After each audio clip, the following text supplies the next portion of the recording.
नमस्ते सबैजनालाई। म साइकोलोजिस्ट जुनु चौधरी आज पनि तपाईहरुको सामु मेन्टल हेल्थ एपिसोड लिएर उपस्थित भइसकेको छु। सो आज म तपाईहरुलाई चाहिँ ओभर थिंकिङलाई कसरी मिनिमाइज गर्ने भनेर केही पोइन्टहरु लिएर आएको छु। आई होप तपाईले यो पोइन्टले ओभर थिंकिङलाई मिनिमाइज गर्नको लागि एकदमै सहज हुनेछ। सो पहिला कुरा बुझौं, ओभर थिंकिङ भनेको के हो त है। नर्मली हरेक ह्युमन बीइंग्सले सोच्ने काम गर्छ, त्यो पनि 12,000 देखि 60,000 विचारहरू आउने गर्छ।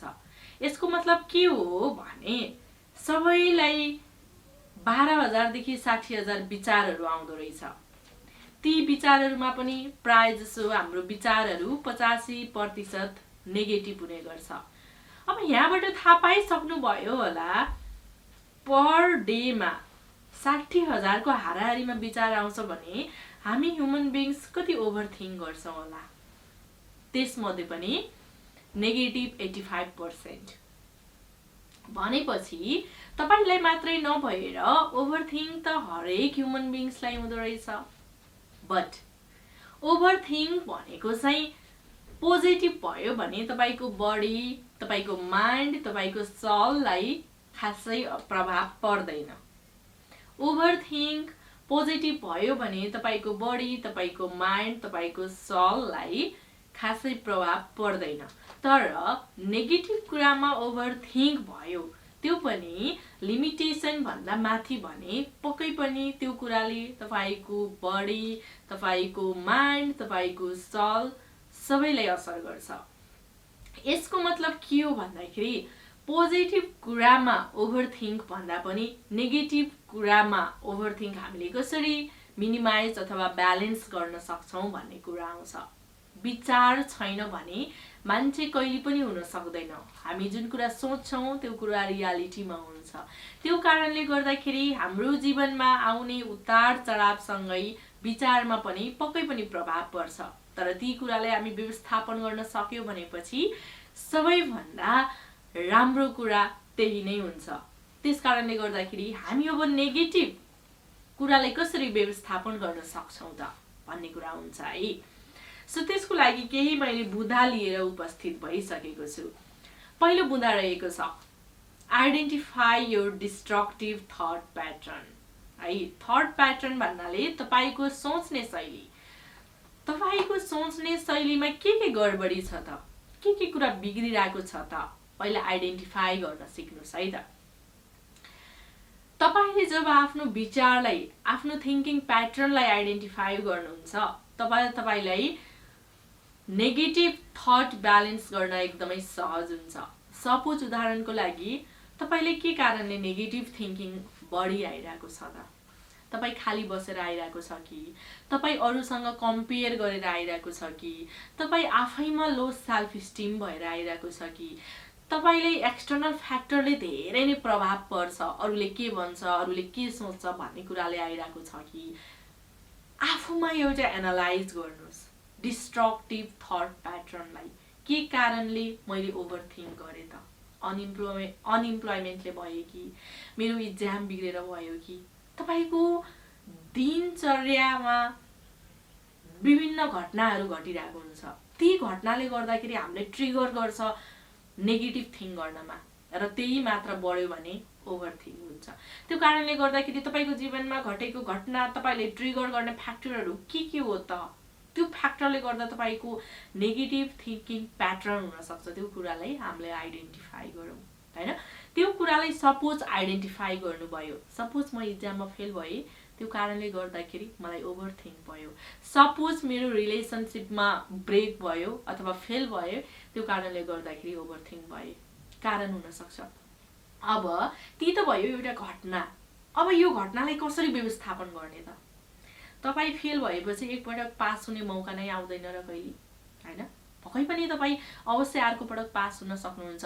तर त्यही कुरा ओभरथिंक गरेर तपाईले आफ्नो हेल्थलाई डिस्ट्रोय गर्नु भयो भने त पक्कै पनि फेरि अपकमिङ डेजमा फेल रिजल्ट नआउला भनेर भन्न सकिँदैन। त्यो कारणले गर्दाखेरि तपाईको जीवनमा कुन कुन कुराले ट्रिगर गरिरहेको छ त्यसमा तपाईले पोजिटिभ कुरा देख्ने कोसिस गर्नुस्। तपाईले कम्प्यारिजन आउँछ, तपाईले कुन मात्रामा कम्प्यारिजन गर्ने भनेर तपाईले सोच्नुस्। तपाईले एक्सटर्नल फ्याक्टरले गर्दाखेरि तपाई एकदमै आफूलाई लो मोटिभेट गर्नुहुन्छ, लो सेल्फ स्टिम गर्नुहुन्छ भनेपछि एक्सटर्नल फ्याक्टरले कति दिन तपाईलाई चाहिँ प्रभाव पार्ने भनेर तपाईले एनालाइज गर्नुस्। यी रह्यो तपाईको ट्रिगरिङ फ्याक्टरहरुको इक्जाम्पल। यी यस्ता इक्जाम्पल जस्तै तपाईको कयौं उदाहरणहरु हुन सक्छ हैन, कयौं इक्जाम्पलहरु हुन सक्छ। ती कुरालाई तपाईले पत्ता लगाएर पहिला ती कुरामा नै पोजिटिभ कुरा देख्नुस् है। एन्ड देन आफ्टर सेकेन्ड रहेको छ let go of the past. मान्छे भन्छ है विगतमा बस्नु नै हुँदैन, तर एक्चुअली मान्छेको बडी मात्रै प्रेजेन्ट हुन्छ कि। मान्छे कि त फ्युचरको कुरा सोचेर बाँचिरहेको हुन्छ कि त पास्टको कुरा सोचेर बाँचिरहेको हुन्छ। त्यो कारणले गर्दाखेरि विगतको कुरा हामी कहिले पनि बिर्सिन सक्दैनौँ है, कदापि सक्दैनौँ। धेरैजनाले प्रश्न गर्नुहुन्छ विगतलाई बिर्सिनु पर्यो, केही टिप्स भनिदिनु पर्यो। विगतलाई बिर्सिन सम्भव छैन। जस्तै एउटा ल्यापटप सम्झिनुस्, एउटा ल्यापटपमा सफ्टवेयर भएन भने त्यसले हरेक कुरा स्टोर गर्न सक्छ? सक्दैन नि। सेम हाम्रो ह्युमन ब्रेन पनि त्यस्तै नै हो हैन। मेमोरी गयो भने त हामी त सफ्टवेयर नै गयो नि त हैन। सो हामीले विगतको कुरालाई कहिले पनि डिलिट पनि गर्न सक्दैनौँ। सबकन्सियस माइन्ड अनकन्सियस माइन्डमा बसिरहेको हुन्छ, न त हामीले ती कुरालाई बिर्सिन सक्छौँ। एउटा मात्रै उपाय छ विगतको कुराबाट छुटकारा पाउने, एउटा मात्रै उपाय छ। विगतको कुरा राम्रो कुराको स्मरण भयो भने त त्यो जस्तो फ्रुटफुल कुनै पनि हैन। तर प्राय जसो व्यक्तिले विगतको स्मरण गर्ने भनेको ट्रमालाई हो, बुलिङलाई हो हैन। त्यो कारणले गर्दाखेरि विगतबाट तपाईले के कुरा सिक्नु भयो त भन्ने कुरा जहिले पनि याद गर्नुस् है। विगतले तपाईलाई एउटा न एउटा लेसन छोडेर गएको हुन्छ। तपाईले विगतबाट के कुरा सिक्नु भयो भन्ने कुरा एकदमै सबैभन्दा इम्पोर्टेन्ट हो। यदि तपाईले यो टेक्निकलाई फलो गर्न सक्नु भयो भने तपाईलाई विगतको कुराले कहिले पनि दुःख दिदैन, जहिले पनि नलेज दिन्छ। र नलेजफुल हुनुभयो भने तपाईले हरेक विगत यस्तो बन्दियोस् ताकि म सिक्न पाम भन्ने तपाईले फिल हुन्छ। सो दैट तपाईले माइन्डमा के कुरा राख्नुस् भन्दाखेरि विगतमा बिर्सिन सम्भव छैन, विगतले लेसन दिन्छ। त्यो लेसन र त्यो नलेज जस्तो पावरफुल संसारमा कुनै चीज पनि हुँदैन। सो यो पोइन्ट भएको छ है। यसरी तपाईले फर्मुलामा बान्नु भयो भने, यसरी तपाईले टेक्निकमा बान्नु भयो भने तपाईले ओभरथिंक कहिले पनि हुँदैन। र नेक्स्ट कुरा है लिभ इन द मोमेन्ट। अब अर्को कुरा के आयो भन्दाखेरि मान्छेको एन्जाइटी डिप्रेसन के कुराले हुन्छ एउटा कुरा भनिदिन्छु है। ओभरथिंक। ओभरथिंक केमा आउँछ? प्राय जसो कि त पास्टले आउँछ कि त इमेजिनेसनले आउँछ। सो इमेजिनेसनले गर्दाखेरि पनि एकदमै धेरै तपाईलाई मेन्टल हेल्थ प्रब्लमहरु ट्रिगर गर्न सक्छ है। जस्तै विगतमा केही नराम्रो घट्छ कि, केही भइहाल्छ कि, केही हुन्छ कि भन्ने हुन्छ कि पर्तेमा आधारित हुन्छ। त्यसकारणले गर्दाखेरि ती कल्पना गरेको कुरा रियालिटी लाइफमा 10% पनि घट्दैन, तर हामी हुन्छ कि भन्ने कुराले चाहिँ जहिले पनि फियर भइरहेको हुन्छ। त्यसैले प्रेजेन्टमा रहन सिक्नुस्। प्रेजेन्टमा फोकस गर्नुभयो भने तपाई एकदमै हार्ड वर्क गर्ने व्यक्ति बन्न सक्नुहुन्छ। प्रेजेन्टमा बाँच्नुस्। तपाईले के गर्नुपर्ने छ आज दिउँसभरि बिहानदेखि साँझ, तपाईले के कुराको लागि गोल सेटअप गर्नु भएको छ। त्यसरी तपाई प्रेजेन्टमा बाँच्न थाल्नु भयो भनेपछि तपाईले कहिले पनि फ्युचरको कुराले सताउँदैन। तपाईको सेल्फ स्टिम र तपाईको कन्फिडेन्स बुस्ट गर्ने एउटा मात्रै फ्याक्टर हो तपाई प्रेजेन्टमा हार्ड वर्क गर्नुस्। त्यो कुराले तपाईले फ्युचरमा हुन्छ कि भन्ने डर कहिले पनि जनाउँदैन। किनभने प्रेजेन्टमा तपाई राम्रो काम गरिराख्नु भएको छ, फ्युचरप्रति किन डराउनु पर्यो। इफ नराम्रो घट्छ तपाईले लेसन सिक्नुहुन्छ, इफ राम्रो घट्छ तपाईको लाइफको लागि राम्रो। So live in the present. So live in the present. Next point रहेको छ take control of your emotion. सबैभन्दा इम्पोर्टेन्ट पोइन्ट आफ्नो भावनालाई नियन्त्रण गर्न सिक्नुस्। भावना एकदमै पावरफुल चीज हो। धेरै जसो भावनामा सत्यता पनि हुँदैन, र्यासनलिटी पनि हुँदैन। त्यो कारणले गर्दाखेरि ट्राई टु ब्यालेन्स इमोसन। आफ्नो भावनालाई नियन्त्रण गर्न सक्नुभयो भने तपाई संसारमा जस्तो सुकै अब्स्ट्याकल चुनौती हडल्स आए पनि तपाईले चुनौतीलाई पार गर्न सक्नुहुन्छ र चुनौतीलाई पार गर्न सक्नु भनेकै त्यो मान्छे असली जीवन जिउन जान्नु हो। सो नेक्स्ट पोइन्ट रहेको छ म्यानेज योर स्टोरी। सबैको जीवनमा स्टोरी हुन्छ हैन र? स्टोरी नभएको मान्छे नै हुँदैन। एउटा भनाइ छ है तपाईको, हामी यहाँ एउटा क्यारेक्टर बनेर आएको छौँ आफ्नो आफ्नो रोल प्ले गर्नको लागि। सो द्याट सबैको लाइफमा स्टोरी हुन्छ। पोजिटिभ स्टोरी हुनसक्छ, नेगेटिभ स्टोरी हुनसक्छ, मिक्स स्टोरी हुनसक्छ। त्यो स्टोरीलाई चाहिँ कसरी नारेट गर्ने भन्ने कुरा सिक्नुहोस् है। कहिले कसो के हुन्छ, हाम्रो जीवनमा ट्रमा आइदिन्छ, बुलिङ आइदिन्छ, विभिन्न किसिमको अब्स्ट्याकलहरू आइदिन्छ। ती स्टोरीहरूलाई हामीलाई नेगेटिभ रूपमा मात्रै इन्टरप्रिटेसन गर्ने बानी हुन्छ। तर तपाईले आफ्नो जीवनमा घटेको स्टोरीलाई, न्यारेटिभलाई तपाईले पोजिटिभ वेमा ढाल्न सिक्नुहोस् है। यसले गर्दाखेरि पनि ओभरथिङ्क ब्यालेन्स हुन्छ। एन्ड देन नेक्स्ट रहेको छ फोकस अन सल्युसन। हामी चाहिँ कस्तो हुन्छ भन्दाखेरि हरेक कुराको प्रब्लममा फोकस हुने बानी हुन्छ। त्यो भएन, यो भएन, यो पछि अर्को, त्यो पछि अर्को। तर हामीलाई सोलुसन दिने व्यक्ति निकै कम हुन्छ। त्यो कारणले गर्दाखेरि चाहिँ सोलुसन फोकस्ड हुन सिकौँ। हरेक समस्यामा एउटा सम्भावना लुकेको हुन्छ। ती समस्यामा हामी सम्भावना खोजौँ त। आज समस्या आइपर्यो, तर समस्या भन्दा पनि सम्भावना के छ त, अपर्च्युनिटी के छ भन्ने कुरा हामी जहिले पनि फाइन्ड आउट गर्ने कोसिस गरौँ।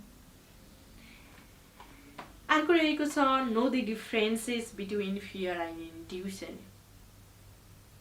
हामी कन्सियस भएर हामी सोचौँ त हामीमा आएको डर कस्तो डर हो, लजिकल डर हो कि ऱ्यासनल डर हो कि इलोजिकल हो, जस्ट आइरहेको छ, फ्याक्ट नै छैन।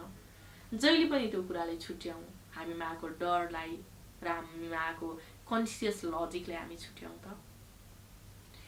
अर्को रहेको छ ask yourself the right question. आफैले एउटा राम्रो प्रश्न गर्नुहोस् त हैन, किन यस्तो भइरहेको छ, why I am thinking a lot, किन मैले ओभरथिङ्क गरिरहेको छु, क्वेसन गर्नुहोस् त। यसको के फाइदा छ, यसको के बेफाइदा छ, मैले कुन लेभलमा सोचिरहेको छु, आफूमा क्वेसन गर्नुहोस् त। आफूमा क्वेसन गर्ने बानीले तपाईको इमोसनलाई एक्सेप्ट गर्नको लागि निकै हेल्प गर्छ। जब तपाईले इमोसनलाई एक्सेप्ट गर्नुहुन्छ, त्यसलाई लेट इट गो गर्नको लागि पनि निकै सहज हुन्छ। त्यस कारणले गर्दाखेरि आफूमा क्वेसन गर्न सिकौँ। सो यति नै रहेको छ मेरो पोइन्ट। आई होप यी पोइन्टहरूले चाहिँ तपाईको ओभरथिङ्क कम गर्नको लागि चाहिँ हेल्प गर्नेछ। ओभरथिङ्क हुनुको पछाडि विभिन्न कारणहरू हुन्छ, विभिन्न कारण हुन्छ। कोही व्यक्तिलाई त मेरो नाक यस्तो किन भयो भनेर ओभरथिङ्क भइरहन्छ लाइफ टाइमभरि। त्यो कारणले गर्दाखेरि प्रत्येक मान्छेको जीवनको स्टोरी फरक हुन्छ, प्रत्येक मान्छेको बुझाइ फरक हुन्छ, हुर्काइ फरक हुन्छ हैन। कुन कुरालाई उलाई एकदमै इम्प्याक्टफुल हुन्छ, असर गर्छ भन्ने कुरा थाहा हुँदैन। सो सकभर हामीले ओभरथिङ्क पोजिटिभ कुराको गरौँ हैन। र हामीले चाहिँ ओभरथिङ्कलाई चाहिँ ब्यालेन्स गर्न सिकौँ हैन। ओभरथिङ्क हुनुपर्छ, ओभरथिङ्क भएन भने सिरियसनेस पनि आउँदैन। बट ओभरथिङ्कलाई हामीले ब्यालेन्स गर्न सकौँ। इफ हामीले ओभरथिङ्कलाई ब्यालेन्स गर्न सक्यो भनेपछि त्यो जस्तो एउटा सिरियस, एउटा हार्ड डिटरमाइन्ड पर्सन कोही पनि हुन सक्दैन। त्यो कारणले गर्दाखेरि ट्राई टु ब्यालेन्स ओभरथिङ्क र हामीले फाइन्ड आउट गरौँ कुन कुरामा ओभरथिङ्क गरिरहेछौँ, ऱ्यासनल छ कि इरेसनल छ कि। आई थिङ्क यस्तै यस्तै पोइन्टले चाहिँ तपाईँलाई चाहिँ ओभरथिङ्क कम गर्नमा चाहिँ हेल्प गर्नेछ, अथवा तपाईँले चाहिँ ती ओभरथिङ्कलाई चाहिँ सही तरिकाले सदुपयोग गर्न सक्नुहुन्छ। So thank you so much. अहिलेसम्म पनि मेरो च्यानललाई सब्सक्राइब गर्नुभएको छैन भने सब्सक्राइब गरिदिनु होला। यस्तै यस्तै मेन्टल हेल्थसँग रिलेटेड भिडियो लिएर उपस्थित हुनेछु। यदि तपाईँलाई पनि यस्तो भिडियो बनाइदिए हुन्थ्यो भन्ने छ भने तपाईँ कमेन्टमा गएर कमेन्ट गर्न सक्नुहुन्छ। So bye bye, take care, stay safe.